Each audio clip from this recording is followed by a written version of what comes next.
L'entrepreneuriat demeure l'un des moyens efficaces pour la résolution de l'épineuse question de l'emploi des jeunes.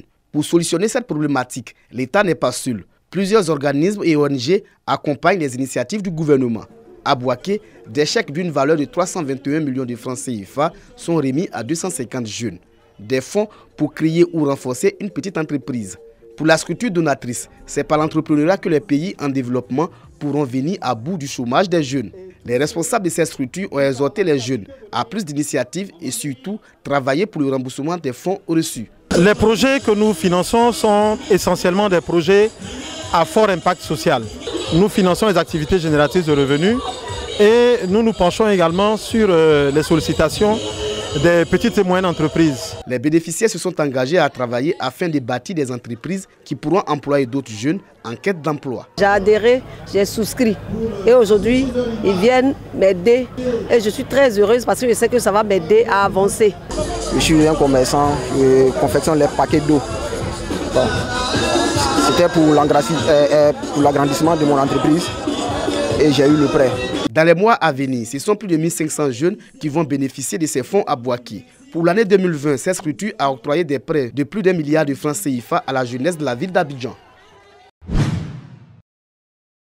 Stop au surcharge. C'est ce slogan qui guide actuellement les actions du Haut Conseil du patronat des entreprises de transport routier. Dans le Poro et le Tchologo après le Gbeke, il sensibilise les transporteurs de véhicules poids lourds au respect des charges maximales fixées par les autorités compétentes. La tolérance au niveau de la surcharge passe désormais de 20% à 15% selon le règlement 14 de l'UEMOA.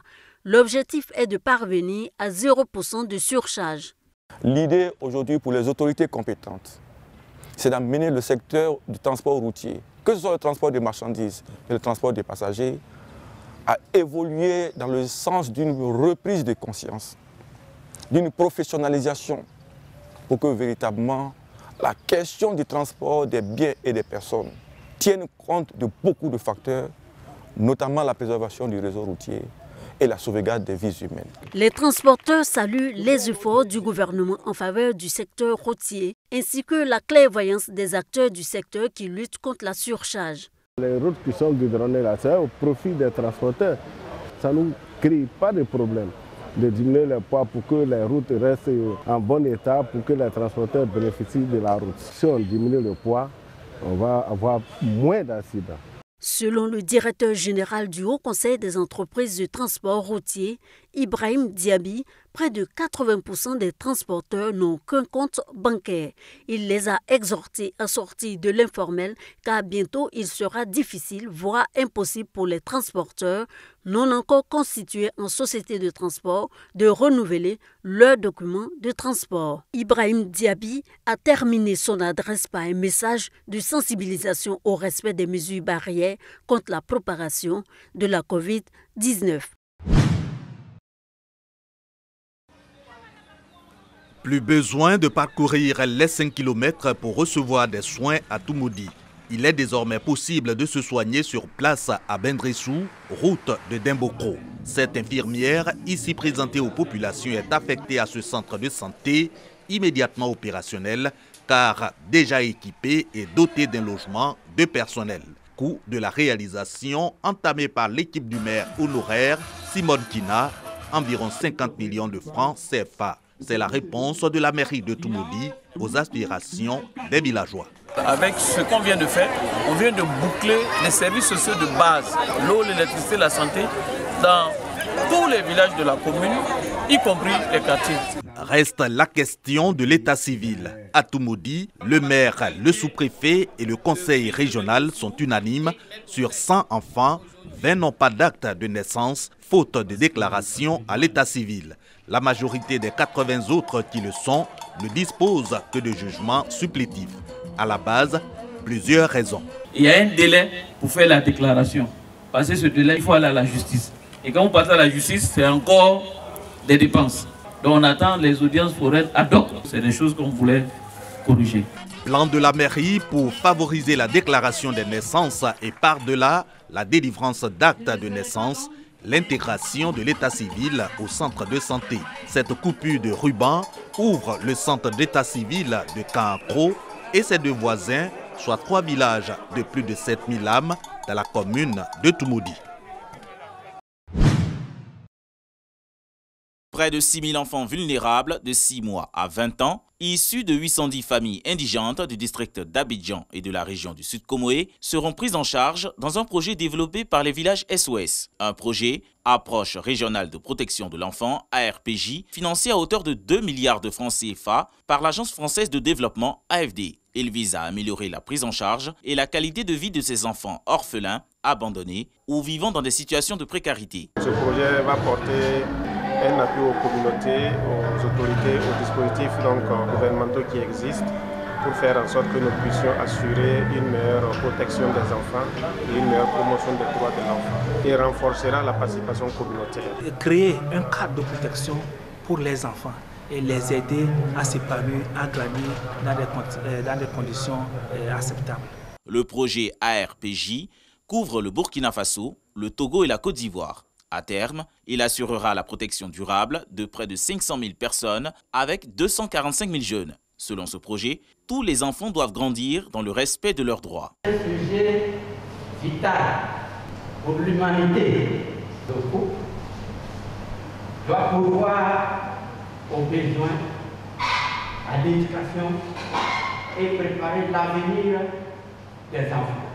En Côte d'Ivoire, ce sont plus de 550 millions de francs CFA qui seront mobilisés pour renforcer les capacités ainsi que l'alignement des acteurs de la prise en charge alternative selon les lignes directrices de l'ONU pour la protection de l'enfant. Agbakourou, lieu de retrouvailles des filles et fils de la sous-préfecture de Diabo, dans le cadre de la 2e édition des retrouvailles chez nous pour Pakinou. Pakinou, retour massif aux sources du peuple du centre pour des actions de développement local. Les villages de la sous-préfecture de Diabo ne dérogent pas à la règle. Les populations de 12 villages de Diabo se sont retrouvées à Agbakourou dans l'unité et la convivialité. Un moment de prise de décision pour le devenir de leur terroir. Une initiative de l'association des jeunes de la sous-préfecture de Diabo. Puis un moment, nous avons initié de faire la Pâque tournante. Cette Pâque qui nous permettra de visiter les différents villages de notre région, c'est-à-dire la région Blou. Nous serons tellement solidaires que le développement sera sur les rails. Notre objectif, c'est de faire de Diabo le 2e pôle économique avec ses sœurs de Languibenou et de Boto de la région du Béquet. Et cela passe par l'autonomisation économique des femmes, aussi le développement des infrastructures et l'employabilité des jeunes. Une rencontre célébrée dans la cohésion et l'unité. Plusieurs artistes locaux et danses traditionnelles ont apporté des notes de gaieté à la 2e édition des activités du Pâques dans la sous-préfecture de Diabo. Au son du Gadjo dans une chanson interprétée par le groupe Les Boss des Zouglou, le carnaval de la région du Gor clôt sa 5e édition. Une apothéose heureuse, moins par la participation populaire que par l'objectif recherché par les organisateurs.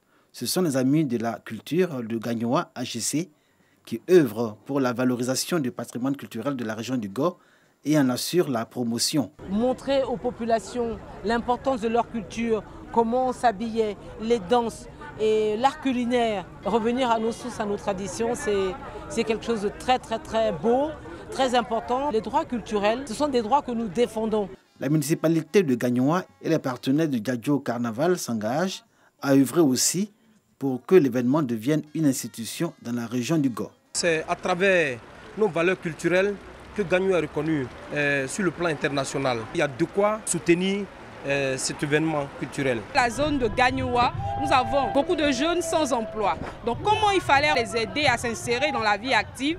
Il fallait qu'on passe par une formation. Et c'est cette formation aujourd'hui que le FDFP a apporté comme soutien au Gadjo Festival. Innovation majeure cette année, le Gadjo Carnaval a ajouté à ses objectifs l'insertion socio-professionnelle des jeunes. Et pour cette 5e édition, ce sont 50 jeunes, filles et garçons qui ont été formés sur le financement du FDFP dans divers secteurs d'activité. Je me suis lancé dans l'activité du Garba, le plat qu'aujourd'hui les Ivoiriens aiment beaucoup. Aujourd'hui, nous amenons nombreux d'Ivoiriens à s'intéresser à cette activité-là. Donc, chose que j'ai choisie et pour donner notre visage à cette activité à travers le Gadjo, qui a permis à toutes les couches, je dirais, des jeunes et différentes activités à vraiment s'intéresser à l'entrepreneuriat. Pour nous, tout part de la formation. C'est important pour pouvoir bien assimiler, pour pouvoir bien prendre en compte nos volets culturels, il faut être formé. Il faut savoir d'abord ce que tu apprends. Donc c'est important pour nous d'introduire le volet formation. Pour nous, c'est important que les jeunes se prennent en charge. C'est important qu'ils aient du boulot, qu'ils soient formés pour entreprendre eux-mêmes. Pour les futures éditions, le Gadio Carnaval envisage de mettre un accent particulier sur les métiers liés au secteur artisanat, tourisme et culture. L'enjeu, faire du Go une région de référence dans l'univers culturel en Côte d'Ivoire.